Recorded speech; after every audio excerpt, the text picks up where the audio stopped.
오직 예수뿐이네.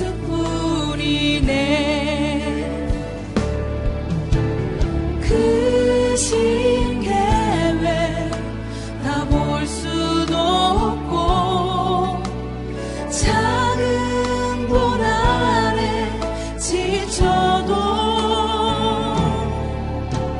주께 묻기 나의 모든 삶 버티고 견디게 하시네.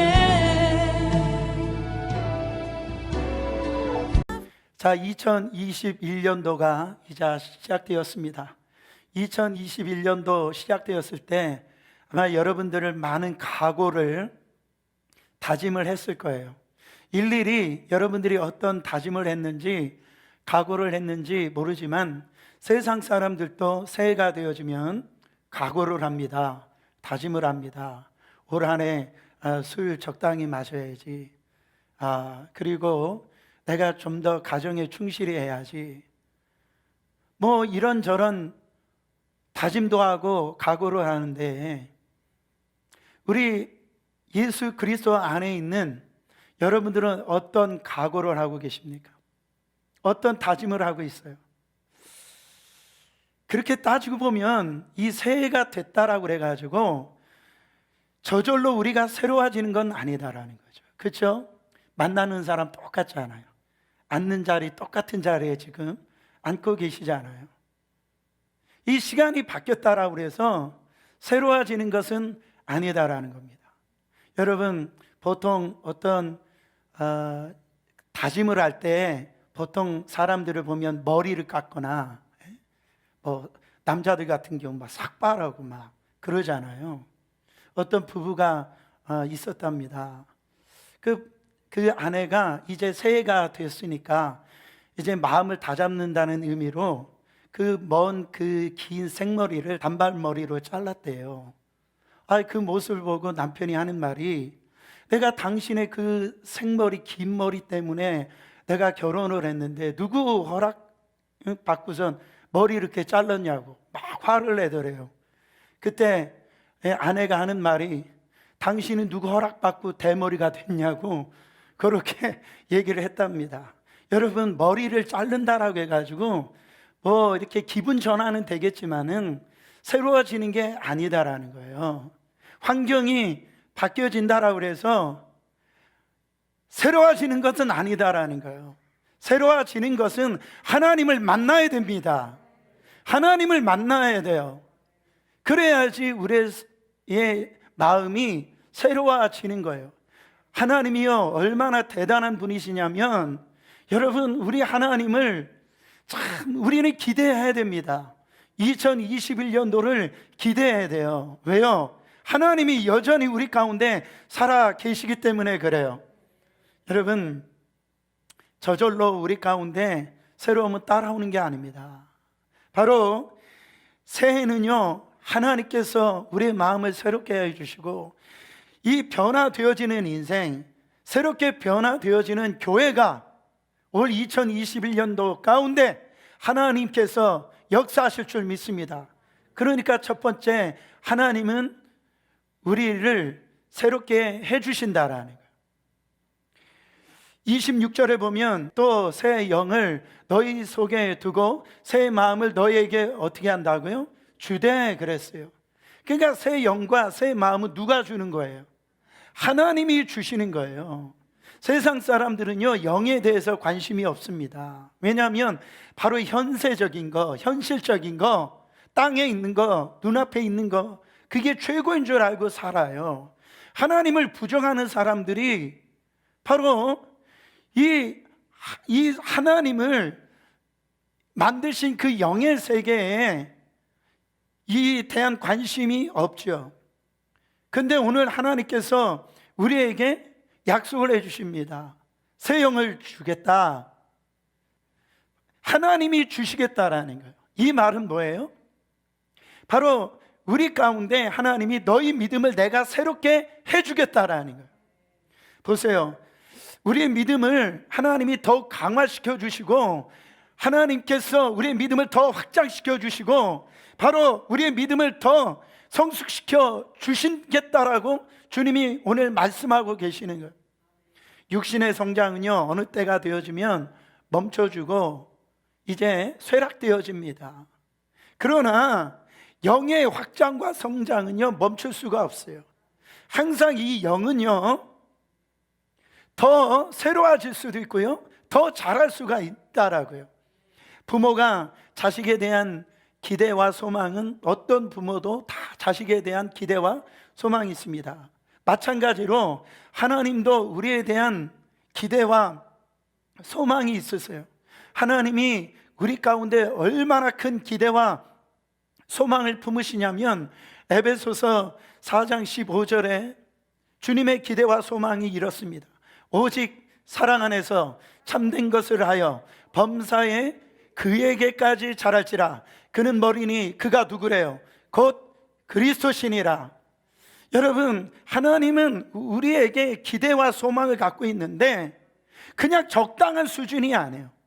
하나님이 우리에게 바라보는 그 꿈, 비전, 그것은 예수 그리스도까지 장성하게 자라는 겁니다. 할렐루야.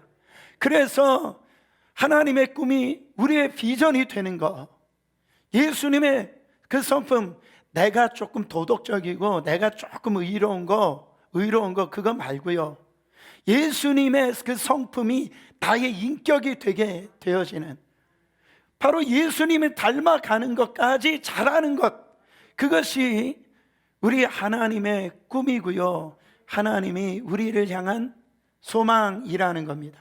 그러기 위해서는요, 말씀을 대하는 바로 자세의 수준이 점점 자라야 돼요. 말씀을 적용하는 수준이요, 하나님 앞에서 좀 더 확장되어져야 됩니다. 그게 무슨 말입니까? 빗 빠진 덕에다 아무리 물을 부어도요, 그 물이 다 낭비되잖아요. 같은 말씀을 들어도 어떤 분들은 그 한 말씀을 나의 삶 가운데 적용시켜서 확장시키기까지 한다라는 거죠. 근데 어떤 사람들은 한 길로 듣고선 한 귀로 듣고 그냥 한 길로 내버리는 거예요. 그냥 주일날 와서 그냥 말씀을 듣는 거예요. 그러니까 말씀에 대한 확장성이 없는 거예요. 말씀대로 사는 인생이 얼마나 축복된 인생인지를 경험을 못하는 거예요. 여러분, 올해 말씀대로 살아보자 라고 하는 이 결단이 있어야 됩니다. 두 번째로는 기도의 영역이 더 확장이 돼야 돼요. 기도의 영역이, 여러분, 기도, 주님께 드려지는 이 기도 시간이 많아야 됩니다. 기도가요, 더 깊어져야 되고 더 넓어져야 됩니다. 할렐루야. 예수님이 바리새인의 서기관의 그 기도를 책망하셨어요. 왜 책망하셨냐면, 하나님을 향해서 기도하는 것처럼 보이지만은 사람 눈을 의식하고 그 하는 기도였기 때문에 예수님이 책망하신 걸 볼 수가 있어요. 내가 목사이기 때문에 기도하는 거 아니에요. 내가 장로님이기 때문에, 어떤 직분을 받았기 때문에 기도하는 거, 여러분, 그것이 기도가 아닙니다. 저는 올 한 해 여러분의 그 기도가 하나님께 향하는 기도가 되어지길 원합니다. 나의 기도가 아니라 우리의 기도, 나의 가정의 기도가 아니라 우리 사랑하는 성도들의 삶을 위한 기도, 지금도 방황하고 어디로 가야 될지 모르고 정말 주를 알지 못하는 연약한 성도들을 위한 기도, 정말 이 나라와 민족과 열방을 향하여서 기도할 수 있는 기도의 지경이 넓어지는 역사가 일어나길 원합니다. 여러분, 그 일을 누가 해주신대요? 하나님이 해주신답니다. 사랑하는 여러분, 너희는 먼저 그의 나라와 그 일을 구하라 그랬어요. 이것만 되어지면 하나님이 모든 것을 다 더하시리라. 여러분, 바로 이 만고의 진리입니다. 큰 것을 이렇게 보면은요, 작은 것들은요 저절로 따라오게 되어져 있어요. 우리는 자꾸 작은 것에 연연하니까 이 큰 거에 대한 진리를 우리가 경험을 못하는 거예요. 사랑하는 여러분, 하나님 나라를 구해보세요. 하나님이 주신 그 꿈을 여러분의 비전으로 삼아 보세요. 하나님이 다 더하시리라. 두 번째로 하나님이 새 마음을 주십니다. 여러분, 하나님은 하나님의 일을 감당하게 할 때 하나님은 하나님의 사람에게 그 마음을 주시고 그 일을 행하시는 걸 볼 수가 있어요. 여러분, 하나님께서 주시는 마음이 어떤 마음이랍니까? 굳은 마음이 아니고 부드러운 마음이라고 오늘 성경 말씀에 말씀하고 있어요. 여러분, 교회 생활 오래 다니면 어떻게 이런 일이 일어나는지 모르지만은 마음이 강팍해질 수가 있어요. 교회 생활 오래 다닐수록 마음이 굳어질 수가 있다. 어떻게 그럴 수 있는지 모르지만 여러분, 이것을 작은 일로 여기시면 안 됩니다. 바로 히브리서 3장 7절부터 8절에 보면 이런 말씀이 있어요. 그러므로 성령이 이르신 바와 같이 오늘 너희가 그의 음성을 듣거든 광야에서 시험하던 날에 거역하던 것 같이 너희의 마음을 어떻게 하지 말라? 완고하게 하지 말라. 여러분, 모세를 통하여서 바로 앞에 이제 서게 합니다. 이제 내 백성을 이제는 달라라고 얘기합니다. 바로가 콧웃음 치죠. 그때 여러분, 모세를 통해서 하나님께서 10가지 재앙을 내리십니다. 근데 성경에 보면은 바로의 마음이 봐도 완악해졌다라고 그랬어요. 딱딱하게 굳어졌다라는 거죠. 여러분, 하나님의 말씀을 듣는데도 마음이 딱딱해지고 뭔가 내 속에서 아무런 어떤 느낌이 없다라고 한다면 이거 문제 있는 겁니다. 여러분 보세요. 예수님께서 씨앗의 비유를 말씀하시면서 이 씨는 문제가 없는 거예요. 근데 이 씨가 길가에 떨어지고 그 다음에 가시떨기에 떨어지고 돌짝밭에 떨어지고요. 어디에 떨어집니까? 옥토에 떨어진다라고 그랬어요. 근데 하나님이 원하시는 열매는 옥토 같은 밭에 떨어질 때에, 밭이라고 하는 것 심령입니다. 거기에 떨어질 때 거기에서 30배, 60배, 100배의 열매가 맺혀지느니라. 여러분, 우리가 살아가는데 왜 이렇게 안 될까? 뭔가 이렇게 꼬일까? 이렇게 생각할 때 그때마다 우리가 반드시 체크해 봐야 될 것이 뭐냐면 내 마음이 어떤가. 지금 하나님 앞에 내 마음에 말씀을 받는 내 마음이 어떤가. 그래서 열매가 없는 거예요. 그래서요, 하나님이 원하시는 열매가 없는 거예요. 교회 오래 다닌 것 같은데 그냥 쭉정이와 같이 그렇게 다니는 분들이 얼마나 많은지 몰라요. 여러분, 옥토와 같이 되어진다, 이 말은 뭡니까? 우리의 마음으로 비유를 하면 이 굳었던 마음이 부드러워지는 그런 마음입니다. 아주 그냥 싸납고 뭔가 막 분노에 차 있고요, 얼굴에 보면 막 미움이 그냥 그리고 나 건드리지 말아라, 나 상처받았다, 얼굴에 시험 중 뭐 이렇게, 더 나아가서 공사 중 뭐 이렇게요. 거기에 그런 마음이요 치유되길 바랍니다. 여러분 마음 안에 성령이 임하사 불이 임하여 마음이 다 녹아지고 다 태워지는 역사가 일어나길 원합니다. 부드러운 마음이 되어질 때 어떻게 되냐면 찬양을 하면서도 감동을 받고요, 감동을 임하니까 또 찬양을 하는 거예요. 말씀을 들을 때 내 안에요 정말로 회개의 역사가 일어나고요, 기도할 때 하늘문이 열립니다. 그래가지고요 이 기도의 응답을 경험하고 어떻게 되어집니까? 하나님의 그 은혜를 누리는 거예요. 그런 마음이 부드러운 마음입니다. 또한 어려운 사람 보잖아요. 그리고 힘든 사람 보잖아요. 고통받는 사람 보잖아요. 그리고 예수 안 믿는 분들 만나잖아요. 어떻게든지 도와주고 싶고 어떻게든지 섬기고 싶고 여러분 보살펴주고 싶은, 견딜 수 없는 그런 마음, 그런 마음, 새 마음은 바로 하나님이 주신다라는, 여러분 부드러운 마음이라는 것은 또한 무슨 뜻이냐면 마음이 넓어진다는 의미예요. 마음이. 그러니까 우리 마음이 얼마나 중요한지 몰라요. 그 사람을 평가할 때 그 사람이 어떤 마음을 품고 있느냐가 따라서 바로 그 사람의 중심이 마음이기 때문에 그래요. 그 사람이 결정이 되어진다고요. 여러분, 바울은 가장 말년에 쓰신 서신서가 디모데후서입니다. 디모데후서가 이제는 순교를 앞두고 쓴 서신서가 디모데후서인데, 디모데후서에서 강력한 메시지를 하나 부탁을 합니다. 그게 뭐냐면 바로 이 마가를 데리고 오라고 부탁을 해요.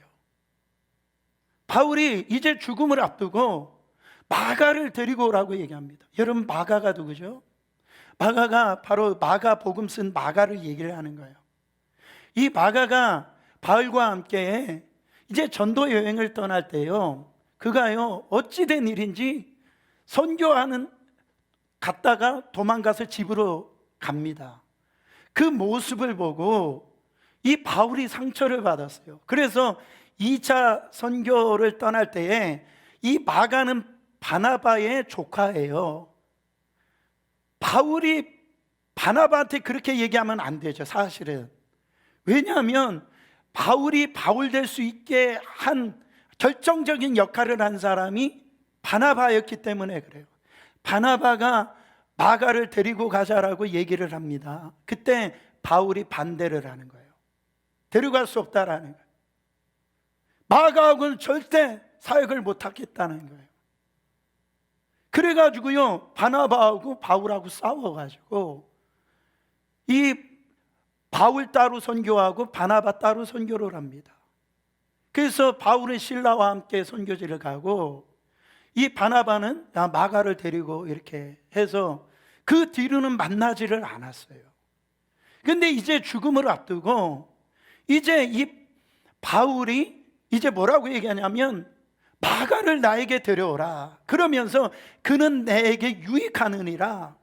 그렇게 말씀하는 거예요. 여기서 우리가 알 수 있는 건 뭐죠? 마가가 변화됐다라는 것도 알 수가 있겠죠. 어떤 일이 있었는지 모르지만 변화될 수도 있었기 때문에 바울이 인정해 줄 수 있는 그런 마가가 됐기 때문에 오라고 얘기할 수도 있지만, 사실은 누가 변화되어진 거예요? 바울이 변화되어진 거죠. 바울이. 여러분, 바울이요 바로 그 마가를 이제 용서할 수 있는 그런 수준으로 성장할 수 있다라고 보는 겁니다. 여러분, 마음이 확장된 거예요. 마음이 성숙해진 겁니다. 마음이 깊어진 거예요. 우리 목사님들 모이면 특별히 신년 할애 이렇게 모이잖아요. 그러면 항상 하는 일이 무슨 게임이 있냐면 빙고 게임을 합니다. 목사님들이 모여서 할 수 있는 게 없어요. 그래서 빙고 게임 아시죠? 이렇게 숫자 얘기하면 그렇게 이렇게 채워서 빙고 이렇게 하는데 주여 소리보다 더 크게 내요. 아주 얼마나. 근데 마지막으로 갈수록 이 선물이 없어질수록 아주 치열합니다. 선물 이제 몇 개 안 남았어요. 그러면 그때 이제 빙고가 사방에서 막 선물은 3개밖에 없는데 10분이 막 빙고 하면서 막 신발이 벗겨질 정도로 막 뛰쳐나와요, 선물 앞에. 그 선물 뜯어보면 그냥 치약 칙술이에요. 그런 그릇이라고, 세제 이런 거예요. 여러분, 그거 집에 가지고 가가지고 이게 없어도 되는 거예요. 물론 어떤 분들한테는 필요할 수도 있지만은, 여러분, 그렇게 되더라고요. 우리가 꼭 그렇게 될 수 있어요. 뭔가 내가 아둥바둥 그냥 다른 사람들 거를 빼앗으려고 그러고 이게 없으면 내가 괜히 그냥 사나워지고요. 뭔가 다른 사람을 이렇게 억압시키고 눌러가지고 자기의 어떤 것들을 갖다가 이렇게 성취하려고 하는 거 있잖아요. 여러분, 우리 2021년도 양보하세요. 아니, 전혀 사는데 지장이 없어요. 거기다 목숨 걸 이유가 없다고요. 그래서요, 여러분, 얼마나 우리가 쓰지도 다 어떻게 보면 집에 가보면요, 그렇게 그릇이 많아요. 한 번도 쓰지 않는 그릇이 많다고요. 근데 거기에다가 막 상처받고 막 그걸 갖고 집착하고 그래요. 여러분, 2021년도는 어지간한 일에 좀 인상 쓰지 마세요. 섬기는 마음, 베푸는 마음, 은혜 받을 수 있는 마음. 구역 모임 이렇게 가도요, 구역장님이 이렇게 다 식사 준비하게 하지 마시고요, 아니 반찬 하나씩 섬기는 마음으로 가져갈 수도 있잖아요. 그러면 구역장님이 너무 은혜 받아서 심장마비 걸려요. 그게 부드러운 마음이라고요. 근데 우리가 교회를 다니면서도 얼마나 나밖에 모르는지 몰라요. 완고한 거예요. 여러분, 마지막으로 하나님은 예수의 마음을 주십니다. 예전의 마음이 아닌 새 마음을 주신다라고 그랬는데, 이 새 마음은 다른 마음이 아니에요. 예수의 마음입니다. 여러분, 부모의 마음을 헤아리는 것이 효자고 효녀예요. 그렇지 않습니까? 진정한 성도라고 하면 하나님의 마음을 헤아릴 줄 아는 자가 바로 성도라고요. 보세요, 성경에서 이 탕자의 비유는 참 우리에게 시사하는 바가 많은데요, 탕자가 자기 형의 말로 표현을 하면 그냥 아버지 재산을 갖다가 허랑방탕하고 그렇게 창기와 돈을 다 허비해버린 아들이 바로 탕자입니다. 근데 그 탕자가 집으로 돌아와요. 근데 아버지는요, 그 상거가 뭔데 그걸 뭘 알 수 있어요? 아버지는 늘 그 집 나간 이 탕자를 기다리고 있었던 거예요. 멀리서 보니까 둘째 아들인 거예요. 그래가지고요, 막 달려갑니다. 달려가가지고 뭐 이런저런 물어보지를 않아요. 끌어안고 뭐 키스를 하고요, 손에 손가락질을 끼고요, 옷을 입혀주고요, 어떻게 합니까? 동네 사람들을 다 불러다가 잔치를 엽니다. 그 잔치를 여는데 밖에서 아주 힘들게 일하고 들어오던 첫째가 아주 그냥 이 잔치 소리가 들리는 거예요. 물어봅니다. 이게 무슨 소리냐? 사람들이 얘기합니다. 그 둘째 아들이 이제 집으로 돌아와가지고 그 아버지가 열어놓은 이 잔치입니다. 그랬더니 이 형이요, 거기서 화가 나는 거예요. 아버지가 얘기를 합니다. 얘야, 들어가자 했더니 이 첫째가 안 들어가는 거예요. 안 들어가는 거예요. 여러분, 그러면서 이 첫째가 아버지한테 대듭니다. 뭐라고 하는 거예요?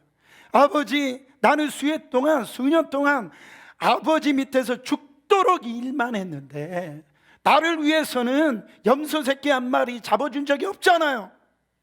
근데 저렇게 재산을 다 탕진하고 저 창기와 놀아먹은 이 가문의 얼굴에 먹칠한 저 동생을 위해 송아지를 잡아줘 잔치함이 어찌입니까?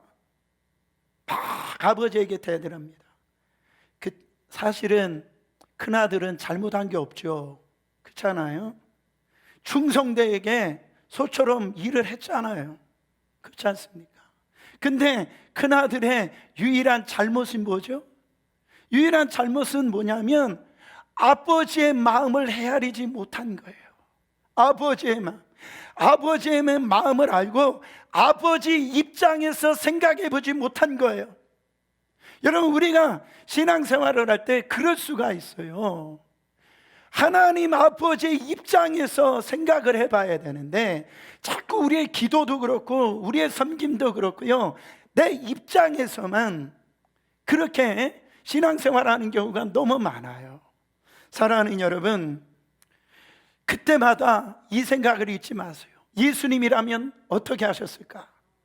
저가요, 참 부족한 점이 많이 있지만 어떤 걸 결정할 때, 제 마음에 어떤 고통이 있을 때요, 마음이 힘든 일이 일어났을 때 제가 꼭 두 가지를 생각합니다. 그때 첫 번째가 예수님이라면 어떻게 하셨을까? 예수님이라면 어떻게 행동하셨을까? 바로 이렇게 어려운 때 예수님은 어떻게 하셨을까? 또 두 번째, 제가 존경하는 목사님들이 계시는데 이런 일을 만났을 때 그 목사님은 어떻게 행동하셨을까? 어떻게 이것을 갖다 해결하셨을까?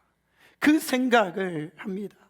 역시 그럼에도 불구하고 저도 그릇 때고 어느 때는요, 잘못된 옹졸한 선택을 할 때가 있어요. 그래도 일단은 도무지 앞이 안 보일 때 어떻게 해야 될지, 이렇게 해야 될지 저렇게 해야 될지 내 마음에요, 또한 분노가 차오를 때, 바로 그때 내 마음이 속상해서 밀려올 때 두 가지를 꼭 생각합니다. 예수님이라면 어떻게 하셨을까? 그 목사님이라면 어떻게 하셨을까? 우리는요, 이것이 얼마나 중요한지 몰라요. 우리가 같이 밥을 먹다가도, 우리 한국 사람들 그런 얘기가 있어요.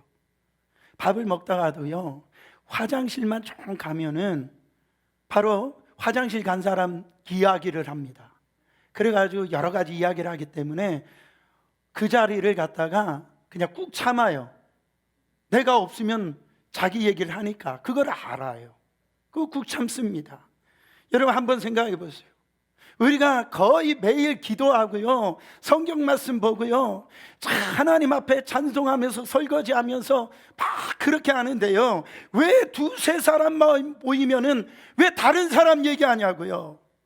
아니 이거를 어떻게 뿌리를 뽑아야 될지 저는 모르겠단 말이에요.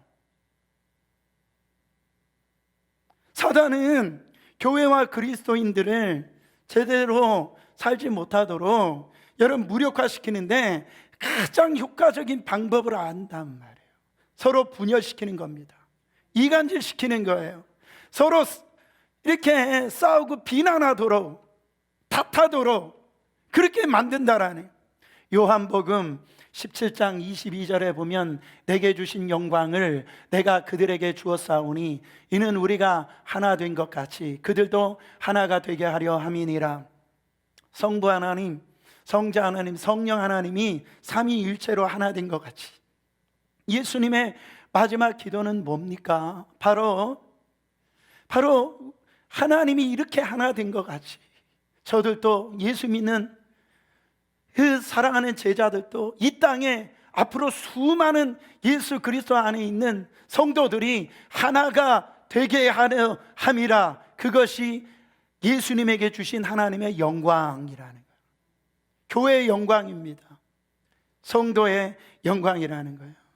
한국교회 성도들은요, 술 마시고 막 이게 담배 피우는 것은 큰일 나는 것으로 압니다. 거의 목숨 걸다시피 해요. 그래서 교회 안에서만큼은 교회 다니면 술, 담배 하지 말아야 된다 그러잖아요. 그래서 교회 올 때 술병 들고 오시는 분들 없잖아요. 그런 분들 없잖아요. 그래서 여러분 그런 생각들이 이것이 얼마나 중요한지를 그렇게 생각한단 말이에요. 한국교회 성도들은요, 커피 한 잔 놓고도 막 기도하고 그 커피를 마십니다. 그렇게 열심히 있고요, 그렇게 신앙생활 잘하려고 합니다. 그런데 부끄럽게도 교인들 사이에서 이상할 정도로 쉽게 싸우고요, 하나 되지 못합니다. 왜 그렇습니까? 이게 얼마나 큰 죄인지를 몰라서 그래요. 예수님이 마태복음 5장 23절부터 24절에 보면 예물을 제단에 드리다가 거기서 너희 형제에게 원망 들을 만한 일이 있는 줄 생각나거든 예물을 제단 앞에 두고 먼저 가서 형제와 화목하고 그 후에 와서 예물을 드려라. 이게 얼마나 무서운 말씀입니까? 그냥 원망 들을 만한 일이 생각나거든. 정말 그 모든 이 관계를 회복시키고 나와서 예배를 드려야지, 드려진 예물도 그 예배를 주님이 받으시겠다라는 거예요. 여러분, 왠지 여러분의 마음 가운데 이렇게 꺼림칙한 분들이 있잖아요. 제가 송구영신 예배 때도 말씀드렸듯이 여러분, 제가 어떻게 하라고 그랬어요? 털어버리란 말이에요. 털어버려라. 털어버려라. 할렐루야. 여러분, 어떻게 하다 보니까 관계가 그렇게 된 분들이 있어요. 왠지 저분이 저기에서 이렇게 오면은 뭐 인사할 수도 없고 안 할 수도 없고 그런 어떤 이러지도 못하고 저러지도 못하는, 여러분 그거는요, 그래서 그냥 못 본 채 하고 지나가는 거, 그거 치사한 겁니다. 2020년도에는 그랬어요. 그러나 2021년도는 그렇게 하지 마라. 그런 사람과 털어버려라. 이전 일은 지나갔다 이거예요. 사랑하는 여러분, 혹시 저하고 앙금 있는 분이 있습니까? 예? 그냥 여러분 용서해 주세요. 털어버리세요. 그리고 성도들 가운데 서로 앙금 있는 분들이 있습니까? 아이, 털어버리시라니까요. 그거 다 풀어버리시라고요. 여러분, 사랑하기에도 참 짧은 한 생애입니다. 그렇잖아요. 올 한 해 우리가 이렇게 함께 신앙생활 시작했는데요, 여러분, 우리가 이 만남도 기적이고 함께 신앙생활 하는 것도 얼마나 이게 놀라운 겁니까? 그렇지 않아요? 정말로 우리가 무슨 영화를 누리겠다고 뭔가 대단한 일 하겠다라고 서로 담쌓고 형제 간에, 부모 간에, 자식 간에, 성도 간에 뭐 그렇게 대단한 일을 하겠다고 그렇게 담을 쌓고 살겠냔 말이죠. 목사님, 어떻게 다 사랑할 수 있어요? 어떻게 하나 될 수 있어요? 어떻게 용서할 수 있어요? 이렇게 되어지면 문제가 생기는 거예요. 왜요? 그게 믿음이기 때문에 그래요. 그것도 믿음이에요. 내가 결코 사랑할 수 없다, 결코 용서할 수 없다, 절단코 받아들일 수 없다, 이게 믿음이기 때문에 여러분, 그게 엄청난 문제가 생기는 거예요. 제가 어떤 문제가 있어서 서로 화해시키려고 이렇게 해보면은요, 어떤 분이 그래요. 목사님, 싸울 수도 있잖아요. 사람이니까 뭐 그렇게 화낼 수도 있고 뭐 그럴 수 있잖아요. 저를 똑바로 쳐다보면서 저를 전도하더라고요. 여러분, 그분의 말 속에 저는 믿음을 봤어요. 예수를 믿어도 싸울 수 있다는 믿음. 예? 그 믿음을 봤어요. 주님이 내 안에 거하시지만 그런 마음으로 살 수 있구나라고 하는 믿음을 봤어요. 그러니까 주님도 어떻게 하실 수가 없는 거예요. 여러분, 내가 예수님 안에, 예수님이 내 안에 계시니까 내가 어떻게 싸울 수 있어? 내가 어떻게 사랑하지 않을 수 있어? 내가 어떻게 용서하지 않을 수 있어? 주님이 내 안에 계시는데. 여러분, 그게 예수님의 마음이라고. 여러분, 성령님이 하시는 겁니다. 성령님이 내 안에 계시면 내가 용서할 수 없는 사람 용서하게 되어지고, 사랑할 수 없는 사람 사랑하게 되어지고요, 정말로 도무지 저 사람하고 나는 하나 될 수 없다라고 하는 가운데서 여러분, 화목을 이루어간다고요. 오늘 이 시간에 저는 성령님께서 여러분 마음을 새롭게 하시기를 원합니다. 사람은 변할 수 있을까요? 사람 변할 수 있을까요? 변합니다. 어떤 분들은 이런 얘기를 해요. 교회 맨날 다녀봐야 변하지 않는데요, 교회 다녀서 뭐 하느냐요. 여러분, 이와 같이 이 지옥스러운 말이 어디 있어요? 여러분, 하나님을 만나면 변화되어집니다. 성령이 우리 가운데 역사하시면은요, 새롭게 되어진다고요.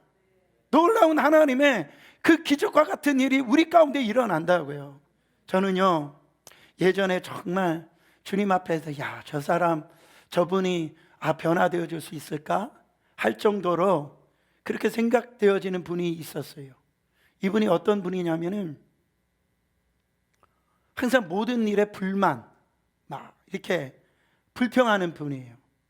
그래서 어떻게든지 이분하고 좀 식사하러 이렇게 가려고 하면은 뭐라고 했냐면은 고깃집에 가려고는, 본인은 어제 고기 먹었대요. 그래서 오늘 못 먹겠다는 거예요. 그래가지고 다른 집에 이렇게 가려고 하면은 내일 친구 만나서 거기 가려고 한다라는 거예요. 나이도 어린 분이 아니세요. 나이도 좀 드실 만큼 드신 분인데 어쨌든 하여튼 삶의 태도가 그래요. 그래서 교회 다니는 성도님들도 그분 때문에 상처받고 그런 분들이 좀 생길 정도로 그런 분인데요, 이분이 어느 한순간에 말을 안 하시는 거예요. 조용하게, 항상 그분만 오면 시끄러웠는데 조용하신 거예요. 그래서 그 교회 성도들이 조금 있으면 본색을 드러내겠지, 본색을 드러내겠지, 그렇게 하는데 일주일을 가더라도 또 한 달을 가는데도요 조용하는 거예요. 그러면서 찬양을 할 때 눈물을 흘리면서 찬양을 합니다. 기도를 할 때 막 통곡하고 기도를 하는 거예요. 그러면서 그 주위에 있는 사람, 저렇게 변화될 수 있구나, 저렇게 변화될 수 있구나. 사랑하는 여러분, 남의 허물을 덜추지 마세요. 부정한 이야기를 전염시키는 마귀의 숙주처럼 되지 말라라는 거예요. 마귀가요 거기에 붙어 다닙니다. 붙어 다녀요. 이 사망의 운전 동반자가 되지 말라라는 거죠. 여러분, 그 사람 위치에서 좀 바라볼 수 있는 눈이 열리길 바랍니다. 예수님이라면 어떻게 하셨을까? 그 일본에 간 미국 목사님의 이야기를 들은 적이 있어요. 이분이, 미국 목사님이 일본의 한 레스토랑에 이렇게 들어갔는데 그날 그 웨이트레스가 그렇게 서빙을 하는데요, 막 그냥 너무 그냥 이 예의 없게 하는 거예요. 그래가지고 화가 나가지고 이그 웨이트레스한테 얘기를 하려고 했답니다. 이게 무슨 식당이 이러냐고, 이게 뭐냐고 막 화를 내려고 하는데 갑자기 떠오르는 생각이, 무슨 사정이 있지 않을까, 저 웨이트레스에게 뭔가 좀 말 못한 사정이 있지 않을까, 그 생각이 들더래요. 그래서 식사를 다 한 다음에 팁을 주려고 하는데 약간 갈등이 생겼답니다.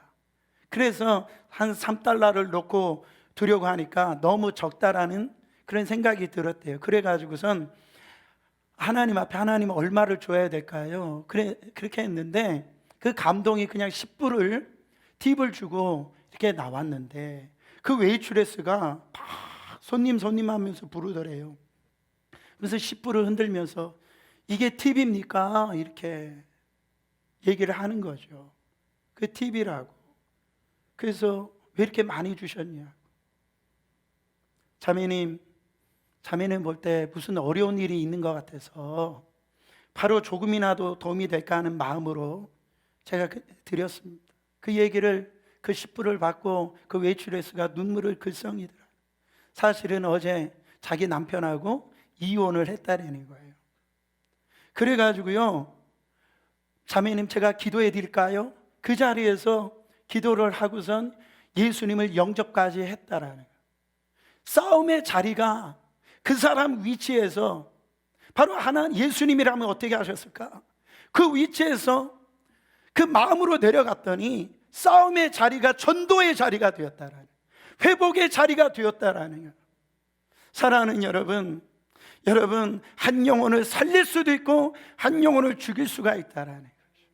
여러분, 성령이 우리 가운데 예수의 마음을 주시는데 그 예수의 마음은 다른 게 아닙니다. 저 사랑의 입장으로 가보는 거예요. 또한 예수님이라면 어떻게 하셨을까? 한번 따라합니다. 예수님이라면 어떻게 하셨을까? 결론입니다. 여러분, 2021년도도 올해 만만치가 않을 겁니다. 우리 어떻게 사시겠어요? 에베소서 5장 8절부터 9절 말씀에 보면 너희가 전에는 어둠이었더니 이제는 주 안에서 빛이라. 빛의 자녀들처럼 행하라. 빛의 열매는 모든 착함과 의로움과 진실함에 있느니라. 전에는, 우리가 예수 믿기 전에는 어둠이었어요. 그러나 이제는 우린 빛의 자녀가 되었습니다. 예수님의 이 빛을 경험한 이 빛의 자녀가 되었어요. 빛의 자녀는 어떻게 산다고요? 착하고 의롭고 진실하게 사는 거예요. 여러분요, 전에는요, 내가 다른 사람 짓밟고 내가 더 올라가면 그만이라고 하는 세상적인 생각에서 살았어요. 내가 잘난 맛으로 살았다라고요. 전에는 다 어둠이었어요. 그거는 죽음이었단 말이죠. 이제는 나는 빛의 자녀라. 이제는 하나님이 빛의 열매를 맺어주시는 건 바로 착하고 의롭고 진실하게, 여러분 더 선하게, 더 의롭게, 더 진실하게, 할렐루야, 그런 아내가 되어지기를 원합니다. 그래서 세상 사람들이 우리를 조소하고 손가락이 하는 그런 것들이 존경으로 바뀔 수 있도록 더 선하고 더 의롭고 더 진실하게, 바로 우리가 서로 사랑하며 서로 이해하며 서로 함께 주 안에서 빛된 열매를 우리가 맺어갈 때에, 여러분 이전 것은 지나가고 바로 새로운 역사가 일어난다라는 겁니다. 에스겔이 살던 시대는 주전 598년, 이스라엘 백성들은 다 바벨론에 잡혀가고요 32년 동안 포로 생활했던 그 시점입니다. 에스겔이 잡혀간 지 5년 만에 어느 날 그발 강가에서 바로 한없이 웁니다.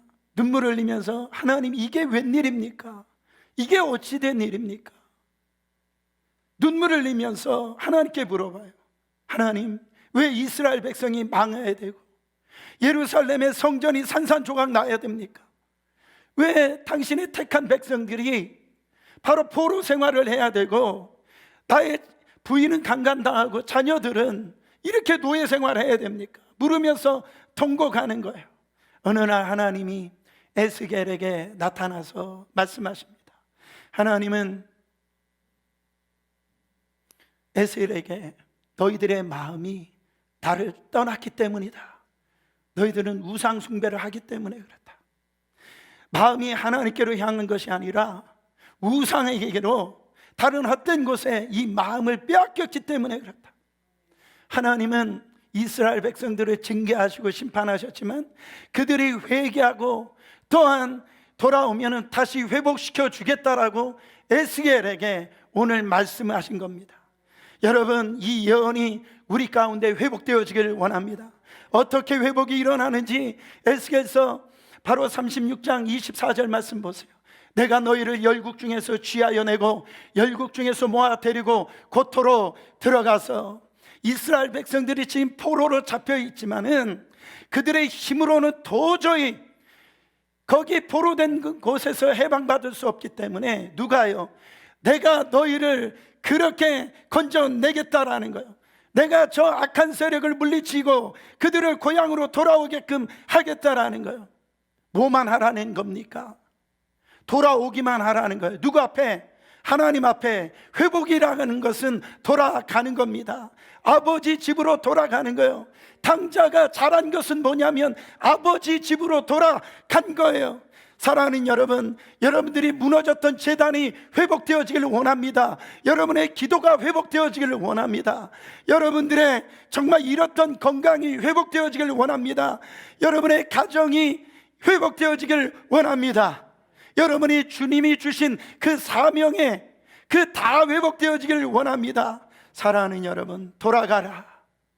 그게 회개입니다.